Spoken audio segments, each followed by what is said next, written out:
तो कल भाई मैंने एक फोटो डाला था इंस्टा में स्टोरी पर एंड व्हाट्सएप स्टेटस में, आप यहाँ देख सकते हो। इसमें बेसिकली जो मेरा एसआईपी है, वैसे मैंने 2 एसआईपी किया हुआ है। तो उसमें से एक एसआईपी का जो रिटर्न था, बेसिकली जो उसका करंट वैल्यू था वो मैंने डाला था। तो काफी सारे लोग पूछ रहे थे भाई कौन सा एसआईपी है, क्योंकि एसआईपी में इतना खतरनाक रिटर्न नहीं मिलता है। भाई हम लोग स्टॉक मार्केट में इन्वेस्ट करते हैं तो जाके वहाँ पर किसी किसी शेयर्स में वहाँ पर 100% से ऊपर रिटर्न मिलता है। एंड यहाँ एसआईपी जो थोड़ा सेफ रहता है, रिस्क कम रहता है, यहाँ इतना हाई रिटर्न कैसे।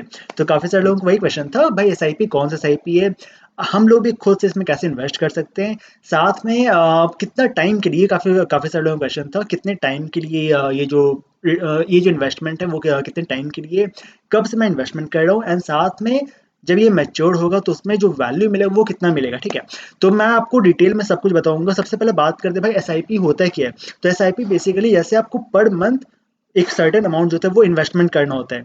जैसे फॉर एग्जांपल हम लोग जैसे स्कूल में एडमिशन लेते हैं तो होता है ना कि भाई हम लोग का मंथली फीस होता है जो हम लोग हर मंथ वहाँ पर डालना पड़ता है, तब जाकर भाई हम लोग का वहाँ एडमिशन होता है, हम लोग वहाँ पढ़ पाते हैं। वैसे ही इन्वेस्टमेंट जो होता है एक सर्टेन अमाउंट आप हर मंथ आपको वहाँ पर इन्वेस्ट करना होता है।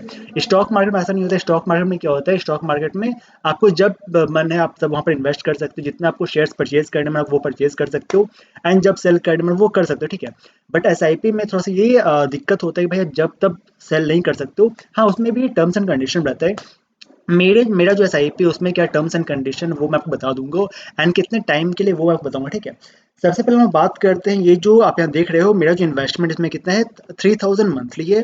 इन्वेस्टेड टिल डेट यहाँ पर लिखा 51,000, एंड जो करंट वैल्यू है वो है 1,03,503। ठीक है, अब देखो ये जो मैंने एसआईपी किया हुआ है ये है, समझो पॉलिसी बाजार ऐप में है।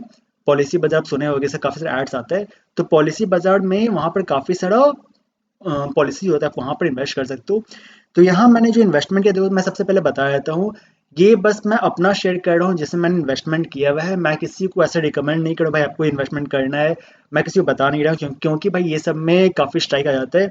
तो यहाँ बस मैं अपना शेयर कर रहा हूँ। ठीक है, एंड हर इन्वेस्टमेंट में रिस्क होता है, क्योंकि यहाँ पर आप देख रहे हो भाई इतना खतरनाक रिटर्न मिल रहा है, तो हमेशा ये प्रॉफिट नहीं होता है। जब मैंने इसको स्टार्ट किया था तो स्टार्टिंग में समझ लो 7 to 8 मंथ्स में मेरा नेगेटिव चल रहा था, बट बाद में ये रफ्तार पकड़ा। ठीक है, अब यहाँ पर देखो ये जो इन्वेस्टमेंट मैं आपको दिखाता हूँ, ये जो है H D F C life का है। H D F C life का क्लिक टू वेल्थ है। ठीक है, आपको यहाँ मिल जाएगा, स्क्रीनशॉट मिल जाएगा। अब यहाँ देखना ये जो कवर्ड अमाउंट है वो है 3,60,000, प्रीमियम है 3,000 per month, and policy term जो है वो 30 ईयर्स। आप बोलोगे भाई 30 ईयर्स तक इन्वेस्टमेंट करना है, 3,000 पर मंथ है, मतलब एक साल में कितना हुआ, 12 3 36 पर मंथ मुझे इन्वेस्ट करना है, 10 ईयर्स तक इन्वेस्ट करना है। कवर अमाउंट कितना है, 3,60,000, मतलब 10 ईयर्स तक मुझे इन्वेस्टमेंट करना है। एंड 10 ईयर्स के बाद समझो वहां पर पैसा रहेगा। मैं चाहूँ तो भाई वैसे 5 साल के बाद ही मुझे जब मन करे मैं वो सेल कर सकता हूँ, अगर मुझे मन किया तो। बट अगर मैं उसको होल्ड करता हूँ, आपको पता होगा इन्वेस्टमेंट जो होता है वो कंपाउंड करता है। अभी जैसे आपको ये 100% दिख रहा है, हो सकता है आने वाले टाइम भाई और अच्छा खासा रिटर्न इसमें हो जाए। ठीक है, तो यहाँ पर जो है 10 ईयर्स तक मुझे इन्वेस्टमेंट करना है, एंड उसके बाद कोई इन्वेस्टमेंट मुझे नहीं करना है। उसके बाद जो है पैसा वो ऑटोमेटिकली कंपाउंड होते रहेगा। तो यहाँ 30 ईयर्स तक है, मतलब जो मैच्योरिटी होगा वो 30 ईयर्स के बाद होगा, एंड वहां से फिर मेरा जो भी वैल्यू होगा उस समय जो वैल्यू होगा, मार्केट वैल्यू होगा, वो मुझे मिल जाएगा। ठीक है, वो ऑटोमेटिकली बैंक में ट्रांसफर हो जाता है। नाउ यहाँ पर क्वेश्चन ये होगा, आप एक और यहाँ देख लो, नीचे यहाँ पर है ड्यू अमाउंट जो है वो 3,000 अंडर प्रोसेस, वो मेरा पेमेंट हो चुका है, आप यहाँ देख सकते हो।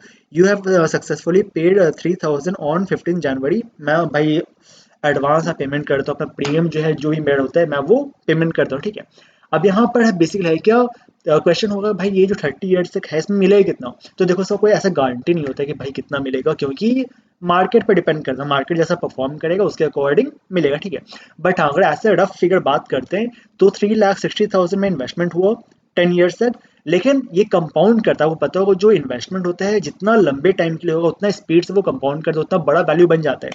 तो समवॉट ये जो है बात करें तो ये हो सकता है 1.5 करोड़ से लेकर 2 करोड़ तक जाएगा। ठीक है, मतलब कैलकुलेशन करने के बाद मतलब मैंने देखा है, तो लग रहा है यहाँ पर 1.5 करोड़ के आसपास 1.5 CR या 2 करोड़ के आसपास हो सकता है। ये एक रफ फिगर है, कम भी हो सकता है, आगे भी बढ़ सकता है, ये डिपेंड करता है, मार्केट पर डिपेंड करता है। ठीक है, दूसरा जो मैं इन्वेस्टमेंट है वो पॉलिसी बाजार में नहीं किया है, लेकिन ये जो इन्वेस्टमेंट है वो है टाटा में। ठीक है, मैं आपको दिखाता हूँ। अच्छा एक मिनट और, H D F C life का एक और यहाँ पर था, प्रीमियम देखो यहाँ पर कितना मुझे पे करना है, 3000 पर मंथ पे करना है। कवर अमाउंट यहाँ पर है 3,60,000। पेमेंट टर्म है 10 ईयर्स का एंड पॉलिसी टर्म जो है वो 30 ईयर्स का। ठीक है, वही मैं बता रहा था आपको, 10 ईयर्स का मुझे पे करना है एंड उसके बाद ये वहाँ रहेगा, पैसा रहेगा, वो कंपाउंड होता रहेगा। ठीक है। हाँ, जो दूसरा में इन्वेस्टमेंट था जो मैंने आपको बताया था, जैसे आप अभी आप देखिए HDFC लाइफ का, वहाँ पर क्या है, 51,000 के आसपास इन्वेस्टमेंट है, जहाँ पर मुझे रिटर्न 102% समझ लो अप्रोक्सीमेट डबल मिल रहा है। लेकिन अब ये भाई देख के आप भी इन्वेस्ट मत कर देना, क्योंकि जो दूसरा मेरा इन्वेस्टमेंट है वो टाटा में है। आप यहाँ देखो टाटा का यहाँ पर है, मुझे 1999 पर मंथ पे करना होता है। ठीक है। एंड अभी तक इसमें इन्वेस्टमेंट कितना है, 55,972, मतलब समझ लो आपको 56,000 के आसपास है। एंड करंट वैल्यूज का देखो, इसमें जो इन्वेस्टमेंट है HDFC लाइफ से ज़्यादा इन्वेस्टमेंट, लेकिन जो इसका जो करंट वैल्यू वो कितना है, 67,000 के आसपास, 67,743। रिटर्न कितना मिल रहा है भाई, 21% का रिटर्न है। ठीक है। तो यहाँ पर बेसिकली डिपेंड करता है, ये बोल रहा था आपको, इसमें डिपेंड करता है, मार्केट पर डिपेंड करता है। अभी आप बोलोगे भाई इसका मतलब टाटा खराब है HDFC बढ़िया है, ऐसा नहीं होता है। हो सकता है भाई लॉन्ग टर्म में टाटा आगे निकल जाए, HDFC नीचे हो जाए। ठीक है, वो हो सकता है, कुछ भी हो सकता है। एंड काफ़ी सारे यहाँ पर बेसिक होता है, काफ़ी सारा पॉलिसी होता है, आप वो अपने अकॉर्डिंग रिसर्च कर सकते हो। सबसे बेस्ट क्या होता है, जैसे देखो ये कोई स्पॉन्सर्ड वीडियो नहीं है, मैं पहले बता दे रहा हूँ, मैंने जो इन्वेस्टमेंट के मैं आपको वो बता रहा हूँ। ठीक है। जैसे इसमें इन्वेस्टमेंट अगर आपको करना है तो कैसे कर सकते हैं, पॉलिसी पर जरा ऐप डाउनलोड करना, आपको प्ले स्टोर मिल जाएगा। डाउनलोड करके आप वहाँ पर जैसे पॉलिसी जब चेक करोगे तो वहीं एक ऑप्शन आता है, कॉल का ऑप्शन आता है। आप कॉल पे जैसे क्लिक करोगे तो एक अपॉइंटमेंट बुक हो जाता है, फिर उधर से वो कॉल करते हैं, जो पॉलिसी बदला वाले होते हैं वो लोग कॉल करते हैं आपको। एंड जो भी आपको क्वेरीज होता है वो आप उनसे पूछ सकते हैं। ऐसा नहीं भाई वो कॉल किए तो भाई आपको एकदम SIP लेना ही है, जो भी आपको है वो खुलवाना ही है, ऐसा कुछ कंपलसरी नहीं होता है। आपको बस जानने का मन है कि भाई कितना इन्वेस्टमेंट करें, क्या कितना रिटर्न मिल मिल सकता है। अगर करने का मतलब आप वहाँ कर भी सकते हो। ठीक है। तो वहाँ पर आप उनसे बात कर सकते हो, ये सबसे बढ़िया बढ़िया रहता है। जो भी आपको पूछना है आप वो डिटेल में पूछ सकते हो। जैसे मेरा जो ये है भाई, ये लॉन्ग टर्म है। काफ़ी सारे लोग भाई इतना लॉन्ग टर्म इन्वेस्टमेंट नहीं कर सकते, उनको चाहिए भाई शॉर्ट टर्म इन्वेस्टमेंट, 2 साल 3 साल 5 साल वाला, तो आप वो भी वहाँ पर कर सकते हो। ठीक है। तो यहाँ जो टाटा का जो है, एक तो टाटा का हो गया और एक है यहाँ पर HDFC का। तो मैंने मेरा यहाँ बेसिकली 2 SIP है। एंड बाकी जो इन्वेस्टमेंट होता है, जो मेजर इन्वेस्टमेंट होता है वो भाई स्टॉक मार्केट में होता है। तो स्टॉक मार्केट में जो रिटर्न मिलता है समझ लो भाई इन सबसे भी ज़्यादा मिलता है। लेकिन हाँ ये है कि भाई रिस्क काफ़ी हाई रहता है, काफ़ी हाई रहता है। जैसे अभी अदानी का जो हुआ था, हिंडनबर्ग रिपोर्ट आया था, तो वहाँ पर क्या हुआ था, अदानी शेयर्स काफ़ी डाउन आ गए थे। तो वहाँ पर मैंने अप्रोक्स समझ लो 1.5 लाख के आसपास अदानी शेयर्स में, जो भी 3-4 शेयर्स हैं, तो उसमें कुछ कुछ इन्वेस्टमेंट मैंने किया था। तो टोटल मेरा जो इन्वेस्टमेंट था वो 1.5 लाख के आसपास था। अब भी अगर आप देखोगे जो रिसेंट अभी हुआ था, क्या नाम इनका, जो सुप्रीम कोर्ट का बेसिकली एक आया था, तो वो क्लीन चिट दे दिए अदानी को। ठीक है, क्लीन चिट दे दी कि भाई ऐसा कोई यहाँ पर कोई स्कैम नहीं हो रहा, कुछ नहीं है। उसके बाद क्या हुआ था, अदानी के जो शेयर्स वो काफ़ी स्पीड से स्काई रॉकेट किया। ठीक है, जो भी इसका शेयर प्राइस था वो काफ़ी स्पीड से बढ़ा। तो वहाँ पर क्या, अभी अगर देखा जाए तो करेंटली जैसे मेरा 1.5 लाख के आसपास इन्वेस्टमेंट था, तो अभी समझ लो वो 2.5 लाख क्रॉस कर चुका है। मतलब ये समझ लो 2.5 लाख 3 लाख के बीच के आसपास है, वो ऊपर नीचे हो रहा है।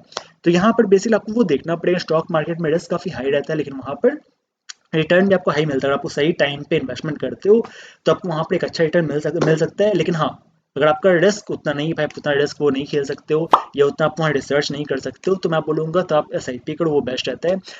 अब इसमें कितना रिस्क है, काफ़ी सारे लोग सोच रहे हैं भाई इसमें रिस्क है ही नहीं, क्या प्रॉफिट ही बनता है, ऐसा नहीं है। रिस्क इसमें भी रहता है। जैसे टाटा वाला जो है उसमें मेरा समझ लो आप लोग 1 साल तक मेरा नेगेटिव चल रहा था। एंड HDFC वही 6 to 7 months वो नेगेटिव चला था, बट बाद में वो पॉजिटिव बना। मैं आपको ये बोलूँगा, हमेशा देखो एक ऐसे सेक्टर में इन्वेस्टमेंट करो जहाँ पर लॉन्ग टर्म विजन, उसका लॉन्ग टर्म विजन हो, उसका जो बेसिकली स्ट्रॉन्ग हो, सब कुछ, इसका जो फंडामेंटल वो स्ट्रॉन्ग हो, सब कुछ अच्छा हो, तभी इन्वेस्टमेंट करना हो उसमें। अगर आपको लॉन्ग टर्म करना है तो शॉर्ट टर्म में क्या होता है, शॉर्ट टर्म में रिस्क काफ़ी हाई रहता है। एंड अगर आप ऐसे कंपनी में इन्वेस्ट कर रहे हो जहाँ पर उसका फंडामेंटल स्ट्रॉन्ग नहीं है, तो वहाँ पर आपको प्रॉफिट नहीं बनेगा। एंड दूसरी बात ये है, किसी का देख देख के मत करो भाई, वो इसमें इन्वेस्ट किया तो मैं भी उसी में इन्वेस्ट करूँगा, नहीं, अपने साथ रिसर्च करो, अपने साथ टाइम दो उसे मार्केट में, एंड उसके बाद आप वहाँ पर इन्वेस्टमेंट करो तो वो बेस्ट रहता है। लेकिन लॉन्ग टर्म में क्या होता है, लॉन्ग टर्म पर रिस्क कम हो जाती है, रिस्क कम हो जाता है, जितना आपका लॉन्ग टर्म इन्वेस्टमेंट रहता है रिस्क आपको उतना ही कम रहता है। ठीक है, तो पेशेंस अगर आप रख सकते हो, आपका अगर समझो कहीं से आप जॉब करते हो या यूट्यूब जो भी आपका सोशल मीडिया प्लेटफॉर्म से अर्निंग कर रहे हो, तो वहाँ से आप छोटा सा एक साइड का अमाउंट निकाल के इन्वेस्टमेंट करना चाहिए। मैं कितना इन्वेस्टमेंट करता हूँ, तो मेरा जो भी मंथली इनकम होता है, यूट्यूब से हो गया, इंस्टाग्राम से हो गया, टेलीग्राम से हो गया, जो भी ब्रांड कोलैबोरेशन हो गया, जो भी अर्निंग होता है उसका 30% मैं तुरंत निकालता हूँ। 30% एकदम मतलब उसको यूज होना नहीं है, वो पूरा स्टॉक मार्केट में जो भी इन्वेस्टमेंट उसमें जाएगा। कभी कभी क्या होता है जब समझो मेरा पर्सनल लाइफ में जो एक्सपेंसिव वो कम रहते हैं, ठीक है, तो वहां पर मैं 50% इन्वेस्ट करता हूँ। बट हाँ कभी कभी ऐसे भी समझो गांव में घर बना और भी ऊपर घर बना था, ठीक है, तो यहाँ पर बेसिकली खर्च काफी हाई था, तो यहाँ पर मैंने 30% यूज किया था। बट हाँ कुछ भी खर्च हो 30% भाई इन्वेस्टमेंट होना ही चाहिए, ये आपको याद रखना होगा। लॉन्ग टर्म अगर आपको वेल्थ क्रिएट करना है तो आपको वहां पर इन्वेस्टमेंट करना होगा। मैं हमेशा बोलता हूँ your aim should not be to look rich. काफी सारे लोग होते हैं ना भाई, पैसा आया तुरंत आईफोन खरीद लिए, तुरंत ये महंगा महंगा शर्ट, महंगा लाइफ स्टाइल, ठीक है, तो वो सब करोगे भाई आप रिच दिखोगे लेकिन आप रिच बनोगे नहीं। तो अगर आपको लॉन्ग टर्म विजन देखना है तो भाई ट्राई करो वेल्थ क्रिएट करने का। ये सब क्या है? ये सब एसेट्स है जो आपको लॉन्ग टर्म में अच्छा रिटर्न देते रहेगा। आईफोन खरीदो भाई, वो क्या रिटर्न देगा बताओ, वो तो उसका और वैल्यू डाउन हो जाएगा। काफी सारे लोग मैं देखता हूँ भाई वो लोग बाइक खरीद लेते हैं, महंगा बाइक खरीद लेते हैं, तो वो सबसे रिटर्न तो जो है वो समझ लो बाइक शोरूम से निकला प्राइस डाउन हो गया। लेकिन हाँ अब जैसे आप उसको यूज कर रहे हो, फॉर एग्जांपल जैसे मैंने ही खरीदा था ये S22 अल्ट्रा जो अभी रिकॉर्ड हो रहा है इससे, ये 1.25 लाख के आसपास उसका दाम था। तो इसको मैं यूज कर रहा हूँ, ये मेरे लिए एसेट है, मैं इससे मैं पैसा कमा रहा हूँ। जैसे काफी सारे लोग होते हैं मोटो व्लॉगर्स होते हैं, तो वो लोग बाइक खरीदते हैं तो उससे पैसा वो कमाते हैं, वो व्लॉगिंग करते हैं। तो अगर आपका कोई भी ऐसा इन्वेस्टमेंट है जो भले ही दूसरों की लायबिलिटी हो बट आप उससे पैसा कमाने वाले हो तो फिर सही है। लेकिन हाँ, अगर आप उससे पैसा नहीं कमा रहे हो, बस शो ऑफ के लिए खरीद रहे हो, तो भाई वो गलत है। खरीदो, मैं ये नहीं बोलूँगा भाई उसको नहीं खरीदना चाहिए, लेकिन हाँ एक प्रॉपर इन्वेस्टमेंट होने के बाद, ठीक है। तो बस यही है, जो इन्वेस्टमेंट था वो काफ़ी सारे लोग पूछ रहे थे, मैंने आपको बता दिया। अब आपको इन्वेस्टमेंट करना है नहीं करना वो भाई आपके ऊपर है। मैं कोई ऐसा कोई फोर्स नहीं करता हूँ, बट हाँ इन्वेस्टमेंट करना चाहिए, मैं आपको ये सजेस्ट करूंगा, अपने अकॉर्डिंग इन्वेस्टमेंट कर सकते हो। अगर आपको ये सब में थोड़ा डर लगता है, सबसे बेस्ट रहता है LIC। LIC में इतना नौटंकी नहीं होता है, बट हाँ LIC में रिटर्न भी कम है। देखो ये आप याद रखो, रिस्क कम है तो रिटर्न भी कम रहेगा, रिस्क ज़्यादा है तो रिटर्न भी आपको ज़्यादा मिलेगा, ठीक है। तो profit is the reward of risk taking. अब जितना रिस्क लोगे आपका प्रॉफिट उतना हाई रहेगा, लेकिन हाई रिस्क भी आंख बंद करके नहीं लेना है, रिस्क आपको कैलकुलेट करके लेना है, ठीक है। तो चलो इस वीडियो में इतना ही, हम मिलते हैं आपसे नेक्स्ट एपिसोड में, तब तक शार्क टफ बी से।